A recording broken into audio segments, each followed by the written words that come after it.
All right, so this is a new Meze headphone that just got released. This is the Meze Strada, and it's a closed-back dynamic driver headphone that comes in at $799. And today, I'm going to talk about it. So, let's go. Quick disclaimer, this unit was provided by Meze for review, but of course they haven't paid me to say anything particular about it, and all thoughts and opinions here are my own. So this obviously has a similar chassis design to what you may remember from Meze's other high-end closed-back planar magnetic headphones, the Lyric and the Lyric 2. It has a similar overall look and design, it has a similar function to it, but acoustically it's very different. This is a dynamic driver headphone. Those ones were planar magnetics using the isodynamic hybrid array systems from Renaro. This one uses a driver much more similar to what they have in their dynamic driver line, like the 109 Pro. But first, let's talk about the build, the design, the comfort, and all of that good stuff. As always, this is a Meze product, and they are known for extremely good-looking designs, very aesthetically beautiful. I love the green and the wood here, and very ergonomic as well, and they all feel, super well built. When I wear it, it's extremely comfortable. This is more comfortable, I find, than a headphone I use all the time, which is the Meze 99 Classics V2. And that's because I find the clamp force here to be a little bit more accommodating of my larger than average head. The pads are very compliant feeling, very soft. They're sort of I'm not sure if this is real leather or leatherette, but it's very soft. And it's also ear shaped, which I love. It's more of a kind of ovoid shape. Now in the past, one of my complaints with the Lyric platform was that the ear pads were too small. I don't have that issue with this one, or for whatever reason, the way that these pads conform to my head, I don't seem to have as much of a problem there. And also, because this is lighter, like the actual cups are lighter because this is not using a planar magnetic driver, this fits on my head in a way where I don't feel like I'm constantly adjusting it, which is nice. So I can just put it on my head and it just sort of fits in this spot, and I don't feel like I have to constantly, make sure the position is perfect, because it just generally fits well. It fits in a way that I feel it's supposed to. I don't need to tuck my ears into the pads or anything like that. The ear pads are also removable. You can just take them off like this. There's sort of a magnetic system.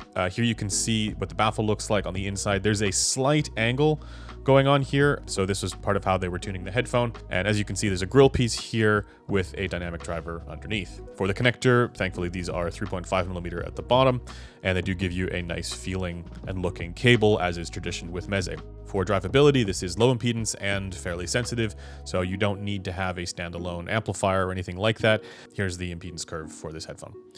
Now, let's talk about the sound quality here, and I'm going to give you guys my subjective impressions of this first, and then we'll go into the measured performance and all the rest of that good stuff. I'll give you guys a ranking and a rating at the end of this as well. So, subjectively, this sounds to me like it's a very U-shaped kind of sound signature with a little bit of rocky treble throughout as well. I do feel that this one will be reasonably well received for things like detail and maybe even soundstage or something like that.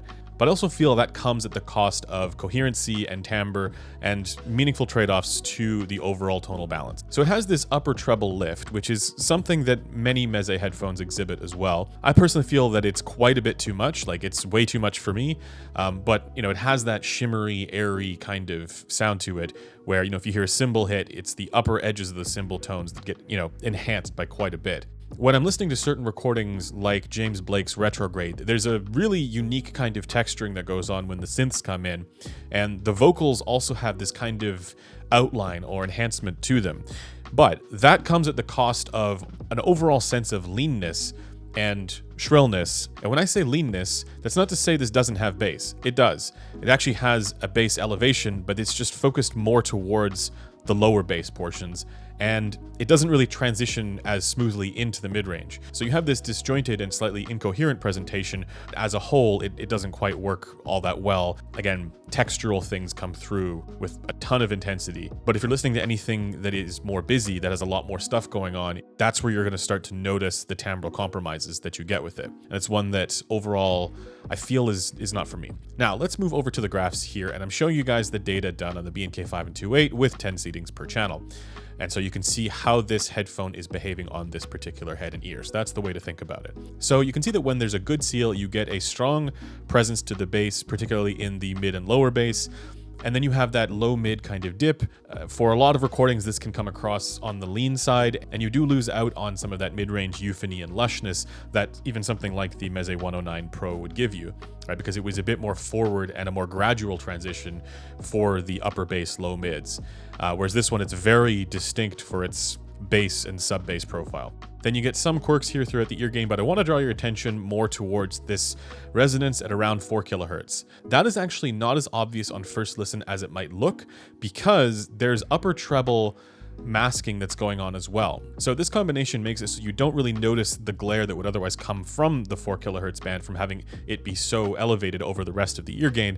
But as soon as you reduce that upper treble, say with EQ for example, that's when you do really start to notice that 4 kilohertz or lower treble kind of glaring presentation coming through. So for me, this is almost more of like a 105 AER style of ear gain and treble presentation. This has some of those resonances in the treble that the 105 AER had as well.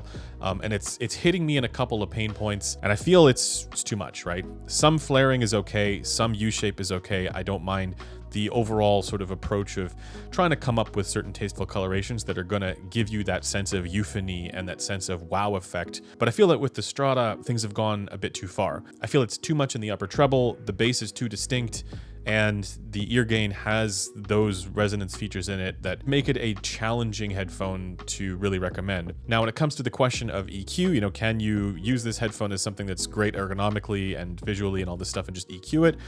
My answer is yes, you can do that, but this is one where it does involve getting out the scalpel and being a bit more fine-grained with the adjustments that you want to make. But at the very least, I would personally reduce the treble by about 10 dB, and then also a fairly narrow Q filter at around 4 kilohertz. So it's totally doable. I can get this headphone to sound great with EQ, but it is one that is going to be a bit more challenging for folks to EQ. This is not a matter of just like adding more bass or reducing the bass. This is a matter of being precise and specific about your EQs. So for comparisons, this is a closeback obviously, so you got to consider other closeback headphones. And I look at headphones like Meze's own 99 Classics V2. I think they both do a reasonably good job at isolation, and the Strada is more comfortable. For sound quality, they're both headphones that I would use personally with EQ. But by default, the Strada definitely gives you more of that sense of detail and incisiveness because it has tons and tons of upper treble. I find the ear gain and the rest of the treble overall to be not quite as intense on the Strada as it is on the 99 Classics V2 without the filter on the 99 Classics V2, but the Strada has more of a resonant response there. Now, compared to the Lyric 1, I think the Strada has a better mid-range presentation overall to it, but again, compromises in the treble.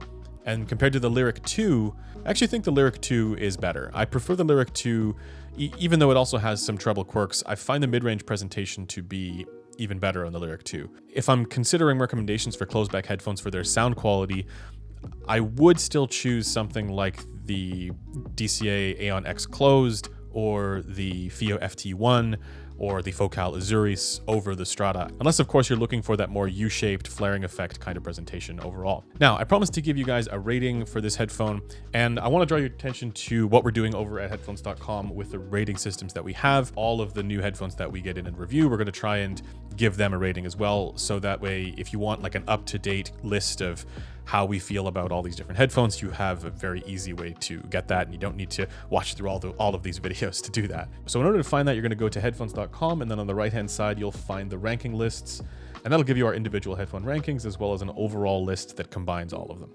So now let's figure out where the Strada ranks, and this is a purely subjective vibes-based ranking system, but I do like to parse it in terms of bass, mids, treble, and X factor.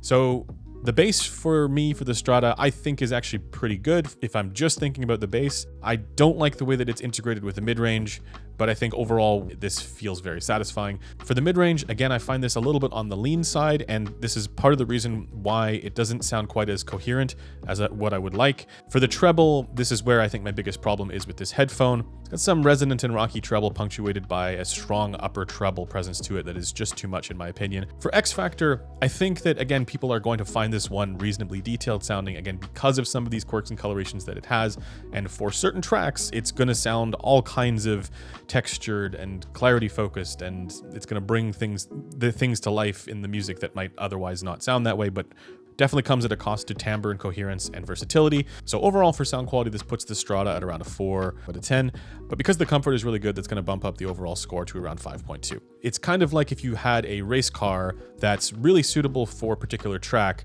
but not at all suitable for day-to-day use. It's the kind of thing where you would instantly crash the moment you tried to take it to the grocery store. But that is it for this video. As always, if you want to chat with me, you can do so at our forum threads at forum.headphones.com or in our Discord, also linked below. Until next time, I'll see you guys later. Bye for now.